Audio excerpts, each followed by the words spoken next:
BNBSc part first online classes में आपका स्वागत है। आज अपन बात करेंगे पृथ्वी की उत्पत्ति।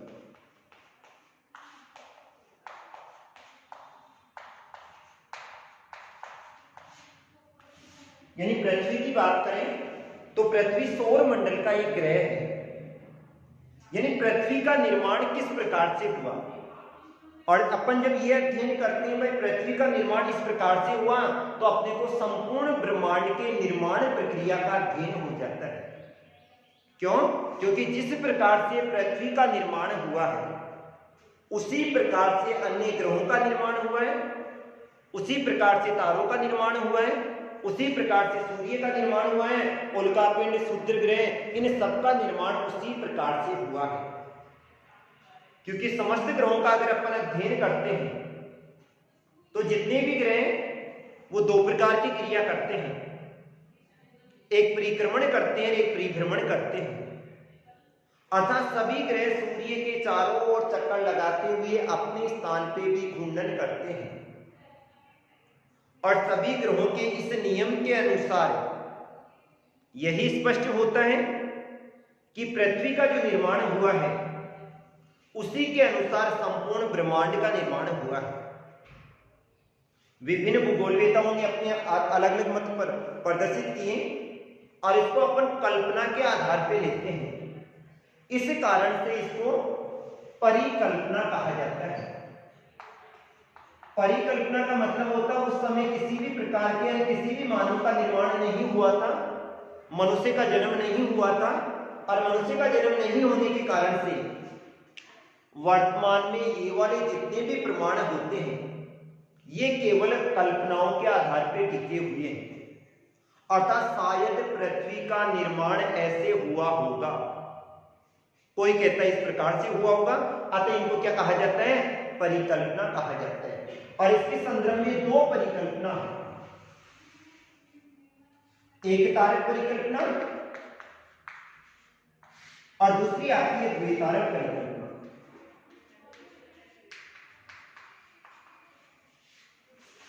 एक तारक परिकल्पना के अनुसार पृथ्वी की उत्पत्ति एक तारे से हुई है,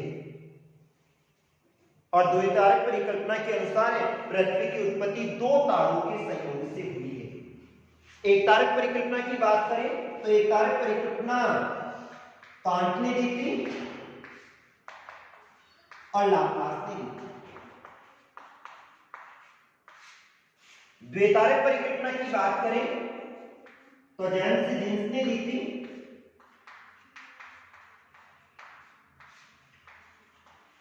ऑटो सिम्स ने दी थी, चेम्बरलेन ने दी थी,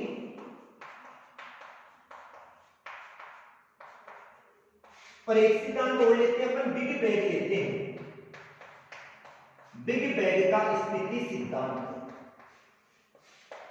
वर्तमान का अध्ययन करें तो सबसे अधिक जो मान्य परिकल्पना है वो कौन सी चलती है? बिग बैंग का स्थिति सिद्धांत चलता है। लाप्लास और कांट ने तो ये कहा था पृथ्वी की उत्पत्ति एक तारे या एक निहारिका के सहयोग से हुई थी, जबकि जेम्स जीन्स ने, ऑटो सिम्स ने, चेम्बरलेन ने और बिग बैंग ने इन्होंने ये कहा था पृथ्वी की उत्पत्ति एक नहीं दो तारों के सहयोग से हुई थी। सबसे पहले बात करते हैं अपन कांट की वायवीय राशि परिकल्पना।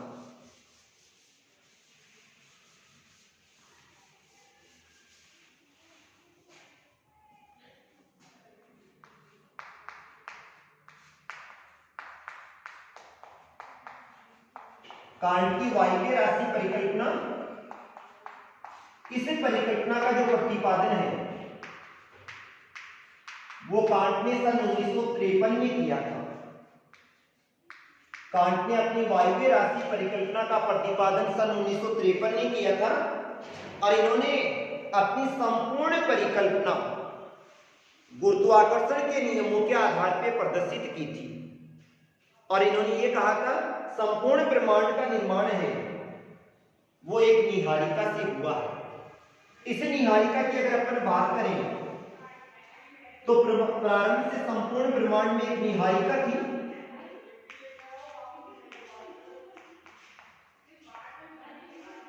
ये वाली निहारिका कठोर अवस्था में थी,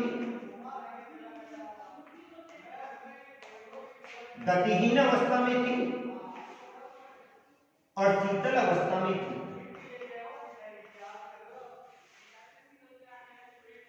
कांट की वायवीय राशि परिकल्पना के अनुसार प्रारंभ से ब्रह्मांड में एक निहारिका थी जो कि कठोर अवस्था में थी, गतिहीन अवस्था में थी और शीतल अवस्था में थी।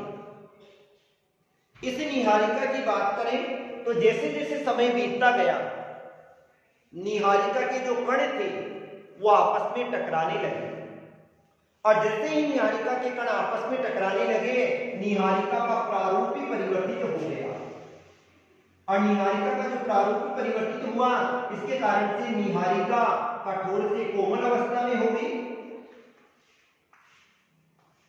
गतिहीन से गतिशील अवस्था में हो गई और शीतल से तप्त अवस्था में हो गई, यानी गर्म हो गई। क्योंकि जैसे पत्थर को भिड़ाते हैं तो क्या उत्पन्न होती है? आग उत्पन्न होती है, चिंगारी उत्पन्न होती है। वैसे ही निहारिका भी किससे बनी हुई थी? शीतल पदार्थों से बनी हुई थी, कठोर कणों से बनी हुई थी। जब ये वाले कण आपस में टकराने लगे तो निहारिका कौन सी अवस्था में हो गई? तप्त अवस्था में हो गई, गर्म अवस्था में हो गई। तो कांट की वायवीय राशि परिकल्पना का अध्ययन करें तो प्रारंभ से ब्रह्मांड में एक निहारिका थी जो कठोर अवस्था में थी, गतिहीन अवस्था में थी और शीतल अवस्था में थी।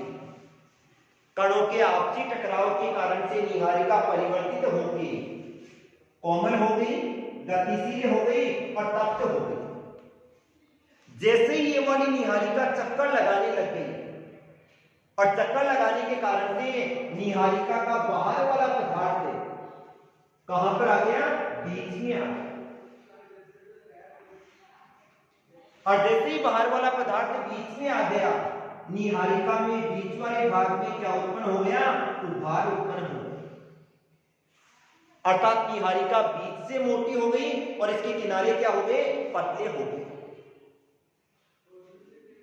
जैसे जैसे निहारिका की गति बढ़ती गई, वैसे वैसे निहारिका का बाहर वाला पदार्थ बीच में आ गया और बीच में निहारिका का भाग क्या हो गया? मोटा हो गया। और निहारिका का भाग मोटा होने के कारण से इसमें उभार उत्पन्न हो गया। समय बीतने के साथ में ये निहारिका इस उभार को सहन नहीं कर पाई और इसमें से नोचल्लेनुमा संरचना बाहर निकली।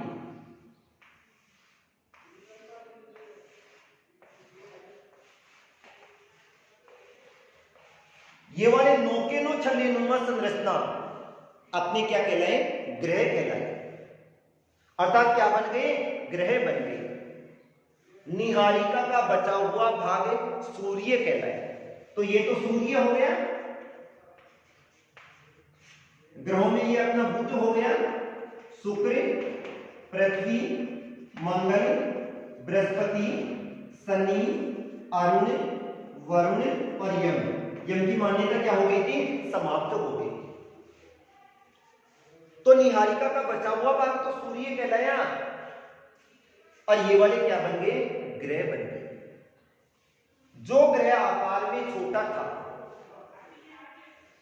वो जल्दी से क्या हो गया? ठंडा हो गया।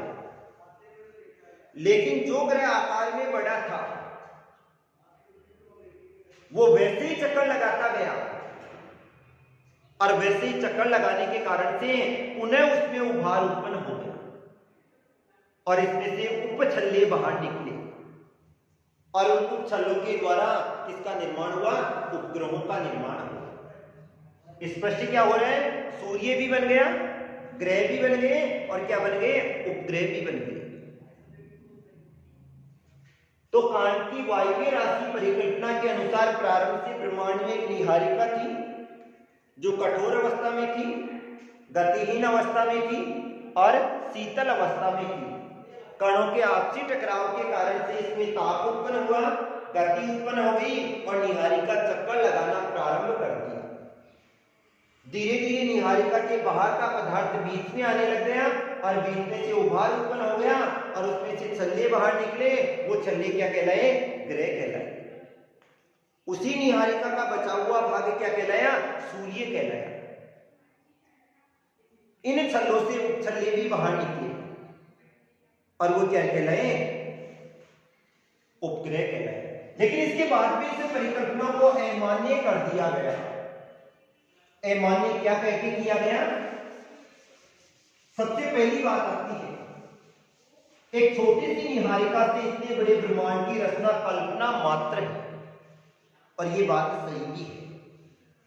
आज संपूर्ण ब्रह्मांड का अध्ययन करें तो सूर्य भी है, उसके 9 ग्रह भी हैं, उसमें सबसे बड़ा बृहस्पति भी है, उतने ही ब्रह्मांड में उल्कापिंड भी है, क्षुद्र ग्रह भी हैं, तारे भी हैं। और एक छोटी सी निहारिका से इतने बड़े ब्रह्मांड की रचना मात्र कल्पना है। कभी भी इतने बड़े ब्रह्मांड की रचना निहारिका से हो ही नहीं सकती। तो सबसे पहली बात आ गई, एक निहारिका से इतने बड़े ब्रह्मांड की रचना कल्पना मात्र है। दूसरी बात आती है, कणों के आपसी टकराव से ताप तो उत्पन्न होता है। सही है? कणों के आपसी टकराव से क्या उत्पन्न होता है? ताप उत्पन्न होता है। लेकिन इतना ताप उत्पन्न नहीं होता है कि ठंडी निहारिका क्या हो जाए? गर्म हो जाए। कणों के आपसी टकराव से ताप तो उत्पन्न होता है, लेकिन इतना ताप उत्पन्न नहीं होता है कि जो निहारिका शीतल अवस्था में है वो कौन सी अवस्था में हो जाए? गर्म अवस्था में हो जाए। नहीं तो इसी प्रकार की जो मकान होते हैं वो पत्थर के बने होते हैं, जोर से पत्थर मारा दूसरे के घर में आग लग जाए, ऐसा कभी भी संभव नहीं। तीसरी बात आती है, निहारिका से भ्रमण गति पर कोई भी प्रभाव नहीं पड़ता है। पत्थर को भिड़ाते ही पत्थर घूमने थोड़ी लग जाएगा? नहीं घूमेगा। तो निहारिका के आपस में कणों के टकराव से भ्रमण गति पर कोई भी प्रभाव नहीं पड़ता है, कोई भी पदार्थ घूमने नहीं लग जाएगा। ये वाली तीनों बात कहते हुए इस निहारिका परिकल्पना या कांट की वायवीय राशि परिकल्पना को क्या कर दिया गया? अमान्य कर दिया। और इसके बाद में दूसरी परिकल्पना आ गई, लाप्लास की निहारिका परिकल्पना।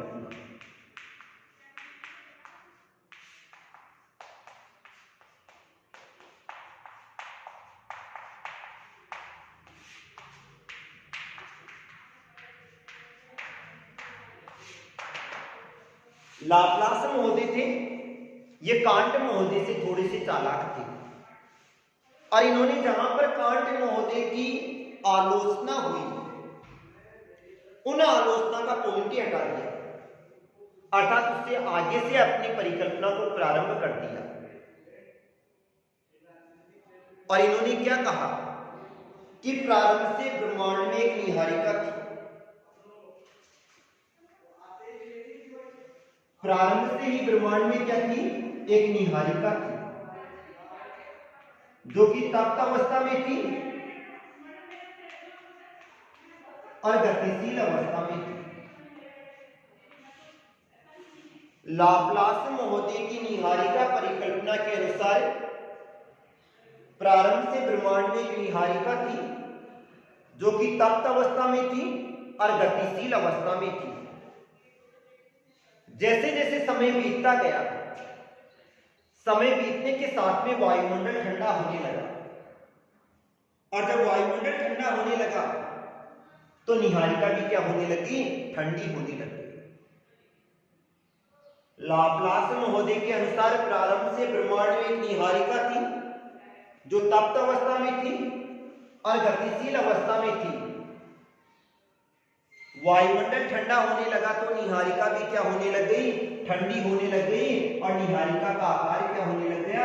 छोटा होने लग गया। अर्थात निहारिका सिकुड़ने लग गई और जैसे जैसे निहारिका सिकुड़ने लग गई अर्थात इसकी अपेक्षा इसका आकार क्या हो गया?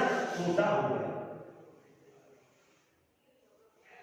हमेशा एक चीज ध्यान रखना, बड़ी अगर कोई गोलाकार वस्तु होती है तो उसका वेग हमेशा कम होता है, जबकि अगर कोई छोटी गोलाकार वस्तु होती है उसका वेग अधिक होता है। वैसी क्रिया इसके साथ भी होने लग गई और ये निहारिका आकार में क्या होती गई, छोटी होती गई। जैसे जैसे निहारिका का आकार छोटा होता गया, निहारिका का वेग क्या होता चला गया, बढ़ता चला गया। और जैसे ही निहारिका के वेग में वृद्धि हुई, निहारिका में से 9 छल्ले बाहर निकले। उभार उत्पन्न हुआ और उभार उत्पन्न होने के कारण से 9 छल्ले नुमा संरचना बाहर निकली। ये 9 छल्ले इसके चारों ओर चक्कर लगाने लग गए। निहारिका का बचा हुआ भाग को क्या कहलाया, सूर्य कहलाया। और ये 9 के 9 अपने क्या कहलाए, ग्रह कहलाए। बुध हो गया, शुक्र, पृथ्वी, मंगल, बृहस्पति, शनि, अरुण, वरुण और यम क्या बन गए, 9 के 9 ग्रह बन गए। इस निहारिका का बचा हुआ भाग क्या कहलाया, सूर्य कहलाया। अब जैसे जैसे समय बीतता गया, ये वाले जो ग्रह थे वो ठंडे होते गए, अर्थात छल्ले क्या होने लगे, ठंडे होने लगे। लेकिन जो आकार में बड़े थे, पृथ्वी हुआ, मंगल हुआ, बृहस्पति, शनि, अरुण, इनमें वैसे ही चक्कर लगाते गए, ठंडे होते गए और इसमें से उभार निकलता गया और उसके कारण से क्या बन गए, उपग्रह बन गए। लेकिन इसके बाद में सूर्य भी बन गया, ग्रह भी बन गए और उपग्रह भी बन गए। लेकिन इस परिकल्पना के भी अपवाद हो गए। सबसे पहली बात आती है, एक छोटी सी निहारिका से इतने बड़े ब्रह्मांड की रचना कल्पना मात्र है।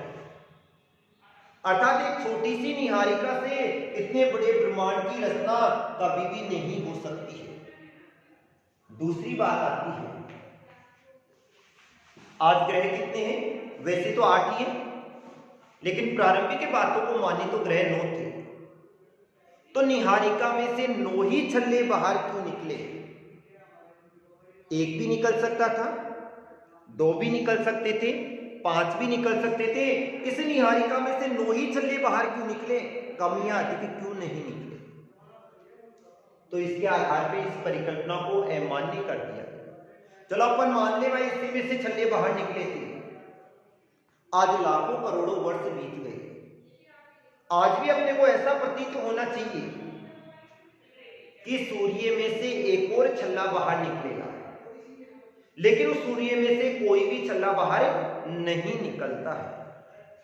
तो बात आती है, एक छोटी सी निहारिका से इतने बड़े ब्रह्मांड की रचना कल्पना मात्र है। निहारिका में से 9 ही छल्ले बाहर क्यों निकले, कमियां अधिक क्यों नहीं?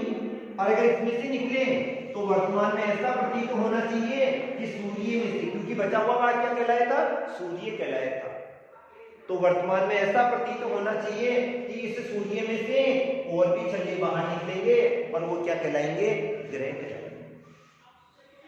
लेकिन ऐसा कुछ भी प्रतीत नहीं होता है। तो ये तो थी अपनी दोनों एक तारक परिकल्पना, और इन एक तारक परिकल्पना के अनुसार पृथ्वी की उत्पत्ति किससे हुई है, केवल एक ही तारे के संयोग से हुई है और उसी के द्वारा संपूर्ण ब्रह्मांड का निर्माण हुआ है। आज के लिए इतना ही, थैंक यू।